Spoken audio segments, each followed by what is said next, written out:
How much? Rosa Delgado had barely placed the old envelope on the table when Nathan Caldwell asked in an icy voice. Before she could understand what he meant, the billionaire leaned forward. How much money do you want to keep this away from the press? Two security employees entered the penthouse library. Nathan ordered them to take Rosa's phone for inspection. When one of them reached into her bag, Rosa immediately grabbed the strap.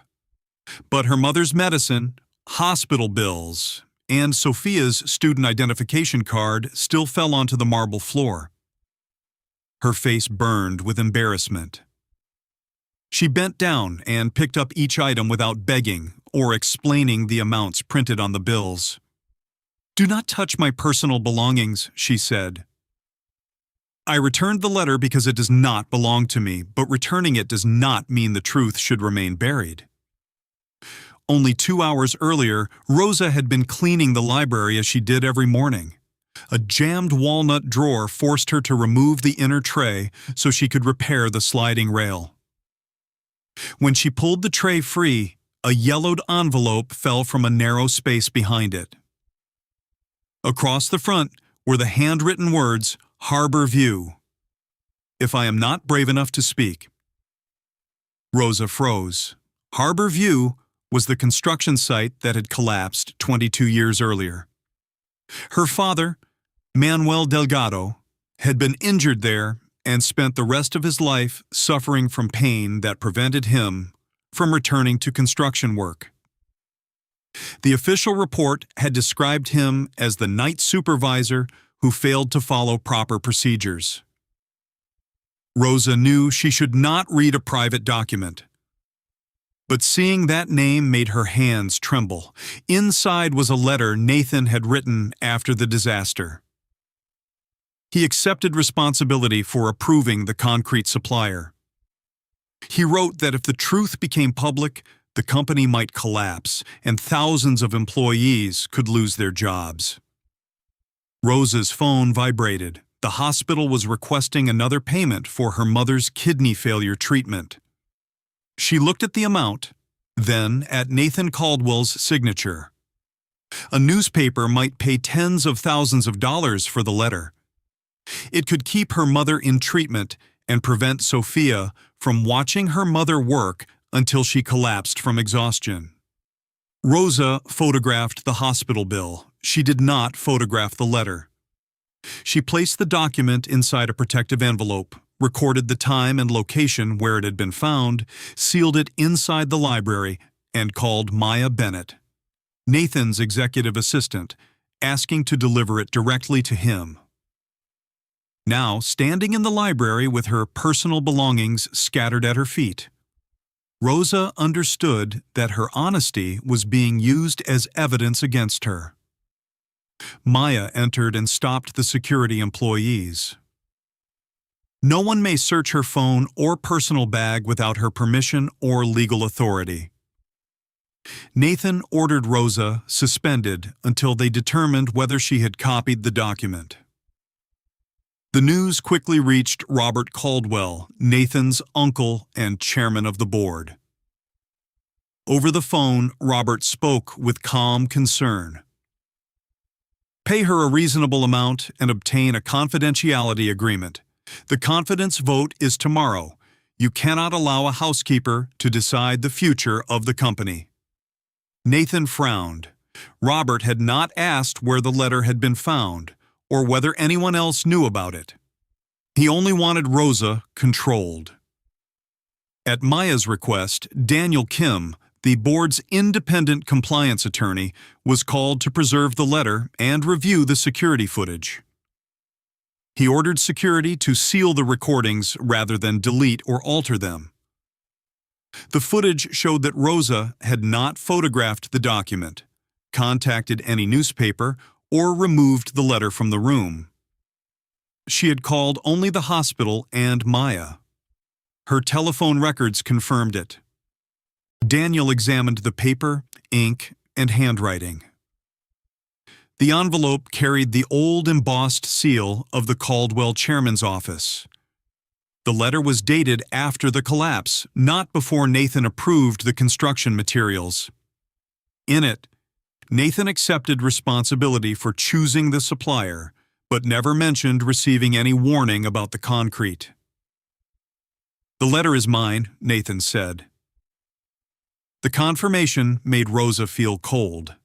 The man standing before her had truly signed the approval connected to the disaster that destroyed her father's life. Daniel opened the old casualty records. His finger stopped on one name. "Manuel Delgado?" "My father," Rosa answered.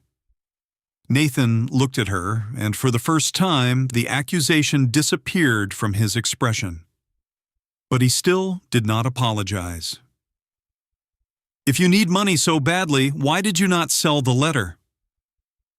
Rosa closed the medicine container and placed it back inside her bag. "Being poor does not give me the right to sell someone else's truth." Daniel revealed that before the letter appeared, he had discovered 3 boxes of Harbor View records had been removed from storage and sent to the chairman's office. They had never been returned. Nathan turned toward Maya, but her phone had just received a new email. An anonymous message had been sent at the same time to Nathan and 3 board members. "Resign before tomorrow's vote, or the letter will reach every newsroom in New York." The attached file was a scanned copy of the same letter Nathan had just admitted writing. Rosa stepped backward. Even though the security footage had cleared her, someone could still make the entire world believe she was the blackmailer. Daniel enlarged both images and placed them side by side. The original Rosa had found contained 3 horizontal folds. The threatening scan showed an additional vertical fold crossing through the signature, a mark that did not exist on the original. Daniel looked at Nathan. "The person who sent this email did not obtain the letter from Rosa. They have kept a copy for 22 years, and they are close enough to know exactly when she discovered the original." Nathan studied the different fold marks on the 2 copies of the letter, then canceled Rosa's suspension.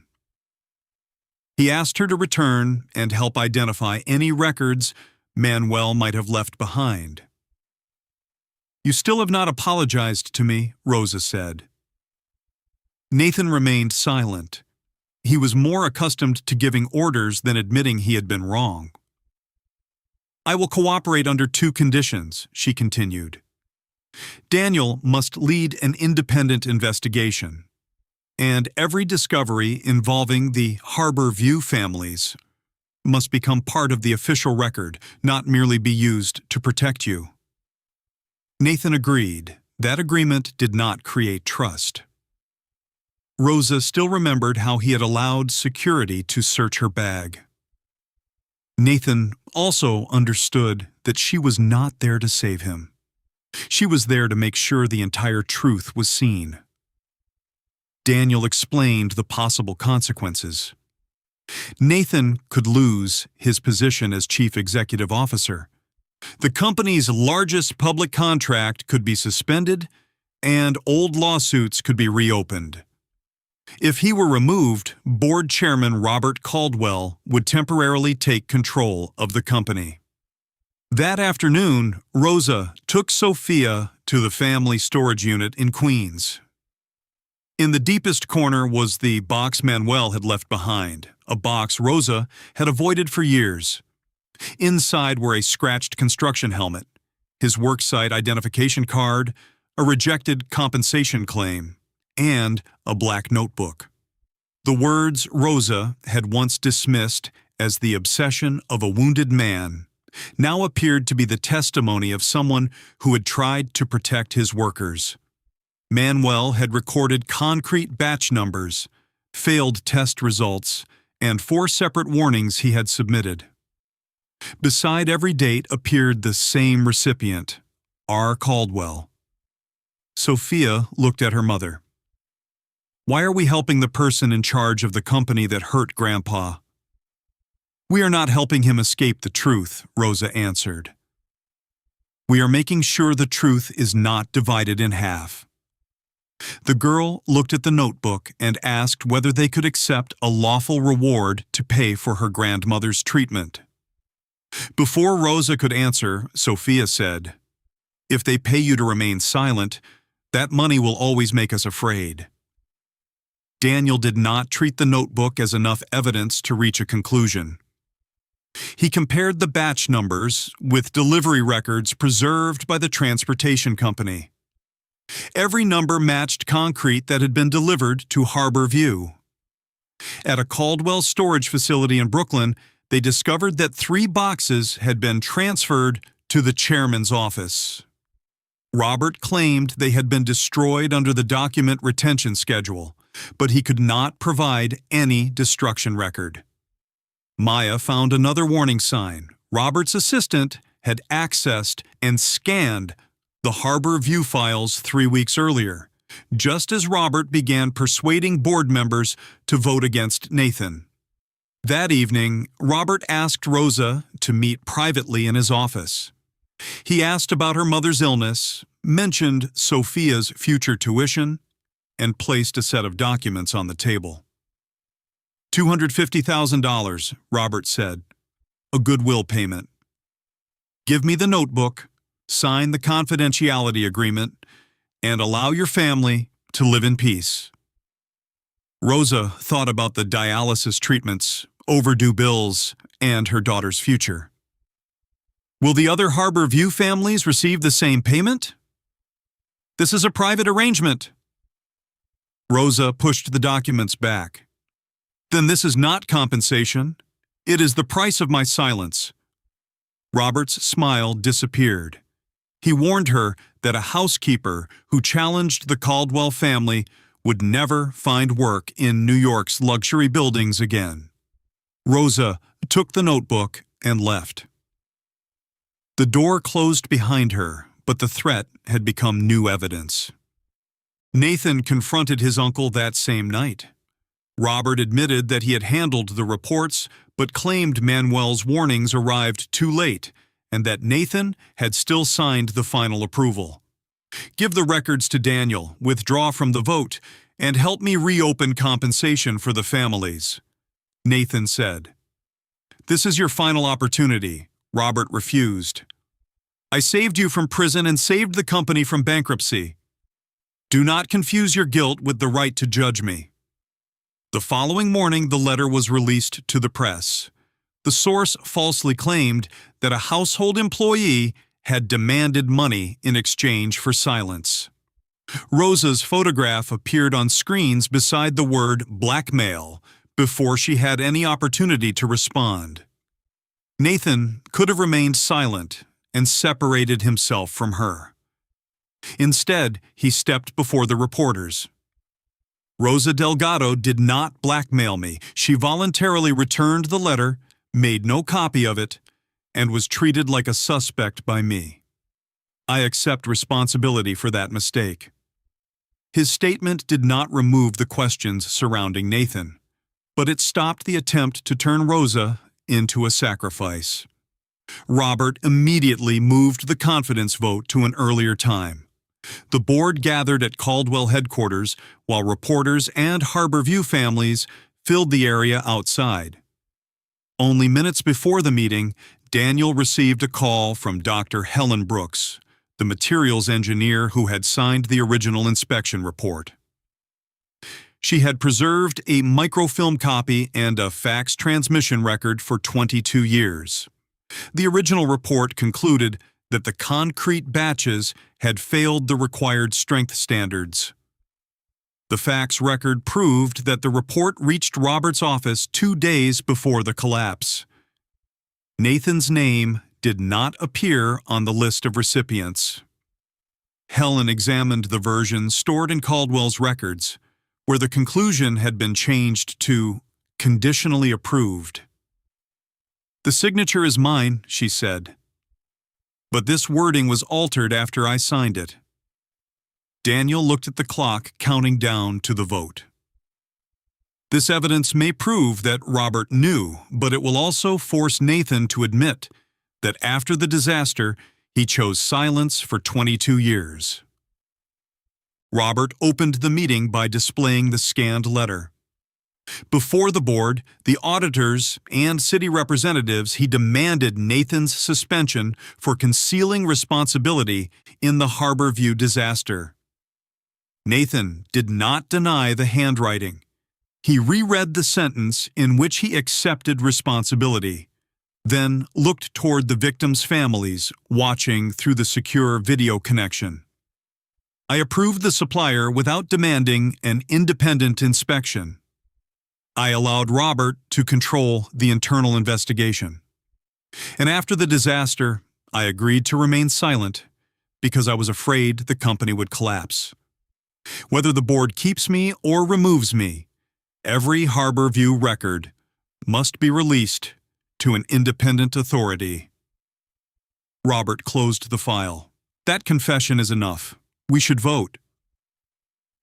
It is not enough, Daniel Kim said. Responsibility must be divided according to the complete chain of evidence. Rosa stepped forward carrying Manuel's black notebook. She explained how her father had recorded each work shift, the batch numbers, and 4 warnings sent to R. Caldwell. She made it clear that she was not asking anyone to erase Nathan's responsibility. She wanted her father's honor restored and the complete truth confirmed. Daniel presented the delivery records. The codes in Manuel's notebook matched the concrete batches used in the area where the collapse began. Dr. Helen Brooks confirmed that she had signed a report stating that the concrete had failed the required strength standards. The facts reached Robert's office 2 days before the collapse. In the Caldwell records, the conclusion had been changed to conditionally approved, while Helen's signature remained untouched. Maya presented the access history. Robert's office had removed 3 boxes of records and scanned the letter 3 weeks before the confidence vote. The auditors revealed a consulting payment from the concrete supplier's parent company to a trust controlled by Robert. Finally, Daniel placed the offer of $250,000 before the board. Yesterday, Mr. Caldwell attempted to purchase Manuel's notebook and demanded that Rosa sign a confidentiality agreement. Robert tightened his hands on the table. I did what was necessary to protect the company. Nathan was still the person who signed the final approval. Daniel nodded. That is partly true. The evidence does not erase Nathan's responsibility, but it proves that you blocked the warnings, altered the records, concealed a conflict of interest, and used the letter to control the consequences for 22 years. The vote proposed by Robert was stopped. The board removed him as chairman, froze his payments and system access, and transferred the records to prosecutors and safety authorities. An independent chairperson was appointed. Nathan remained chief executive officer under strict conditions, but he lost absolute decision-making authority. Security escorted Robert to meet with the investigators. There was no immediate conviction, but the power he had used to control Nathan and silence workers had ended. Nathan did not treat keeping his position as forgiveness. He reopened the compensation cases and created an independent fund using personal dividends and unused insurance proceeds. The families could submit new claims without surrendering their right to take legal action. Every supplier would face independent testing. Employees who reported safety concerns would receive protection, and community members and workers would hold seats on the safety committee. Safety records could no longer be changed outside the official system. Every revision had to leave an audit history available to an independent committee. Nathan turned toward Rosa in front of the cameras. I apologize for treating your honesty as a threat. You did not save my reputation. You forced me to face the truth. Rosa refused any reward connected to keeping the story private. She received the wages withheld during her suspension and family care benefits that would now apply to every service employee. Manuel's case was reviewed by the independent board under the same standards used for every other Harbor View family. After a formal selection process, Rosa became a paid member of the Harbor View Community Advisory Council and began studying facility management and building safety. Daniel was appointed independent compliance director and reported to a committee that was not controlled by the chief executive officer. Maya became chief of staff for internal transparency. Nathan remained difficult and reserved, but he began limiting the monitoring of employees' private lives, opened an independent feedback channel, and met with the victims' families without a public relations team. Several months later, the official report was corrected at the Harbor View Memorial. Manuel Delgado was recognized as the supervisor who had repeatedly warned the company about unsafe materials. He was no longer blamed for the failures of the executives above him. Sophia placed a copy of one notebook page beneath her grandfather's name. Nathan stood behind the family and made no attempt to place himself at the center. Rosa said to him, "Trust does not mean believing that another person will never hurt you. Trust means building a system where the truth does not depend on the kindness of one powerful person." Nathan asked why she had returned the letter when his company had caused her father so much suffering. "Because if I had used the truth to purchase an easier life, I would have turned it into what Robert made it, a tool for controlling other people." Nathan had once believed that every secret was a weapon. Rosa proved that the truth could also be a doorway. But it opened only when the person responsible had enough courage to walk through it and repair the harm. What would you do if your family desperately needed money and you discovered a letter capable of changing your life? Would you return it, reveal it publicly, or use it as leverage? Share your choice and subscribe to Stewart Stories to continue following stories of love, hope, and justice.